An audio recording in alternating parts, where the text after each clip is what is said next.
know, I got a story, you know what I'm saying? Because I've been doing this for, I don't know, so damn long, I can't remember. It's like 40-something years I've been out here. Can you break it down a little lower, y'all? Right there. So I was in this group LTD, you know. I joined LTD in 1970. Woo! That was a long time ago. So I was this little kid in Providence, Rhode Island. I grew up in Providence, Rhode Island. I was probably one of the very few black people in Providence, Rhode Island. And this group of guys came through.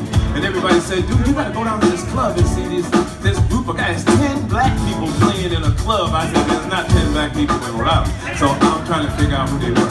So anyway, there was these 10 guys, called themselves Love Men Limited at the time. And they were the backup band for Sam and Dave.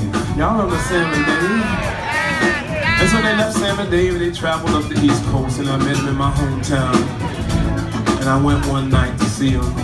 And their drummer got taken to jail for smoking marijuana outside the nightclub. See, now in 1970, that was a big offense back then.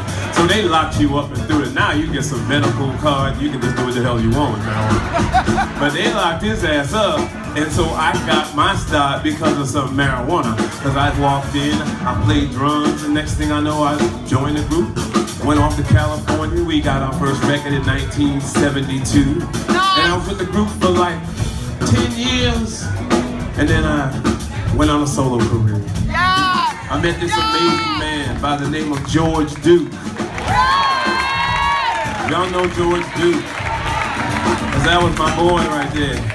See, George produced all of my hit records. All of my solo hit records were produced by George Duke, and a lot of people don't know that. So I have to pay tribute and honor to George Duke with every show I do. And I know he's been gone a couple of years, but I have not done one show without acknowledging Mr. George Duke, because that's how much he meant to me.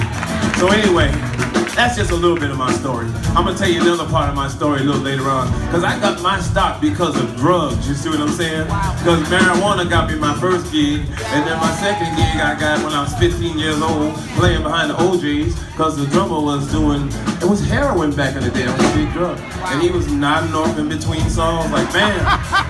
And then I was 15, I was like, what the hell is that right here? So I was like, you know, you guys need a drummer. I met him after the show and he said, yeah, kid, can you help me? And I'm like, well, you know, I can play drums. They know you too young. I said, well, I'll bring you some guys. So I brought some guys up there. And I ended up getting a job. So my first job was when I was 15 playing with the OJs, you know what I'm saying? And those were my boys, you know what I'm saying? So I owe my career to drugs, you know what I'm saying? Hey, ain't nothing wrong with it. Right here was like the #1 club record in New York City back in the day when it was released, you know what I'm saying? So I can't come to New York without doing a little piece of this song just right now. I was living on the hard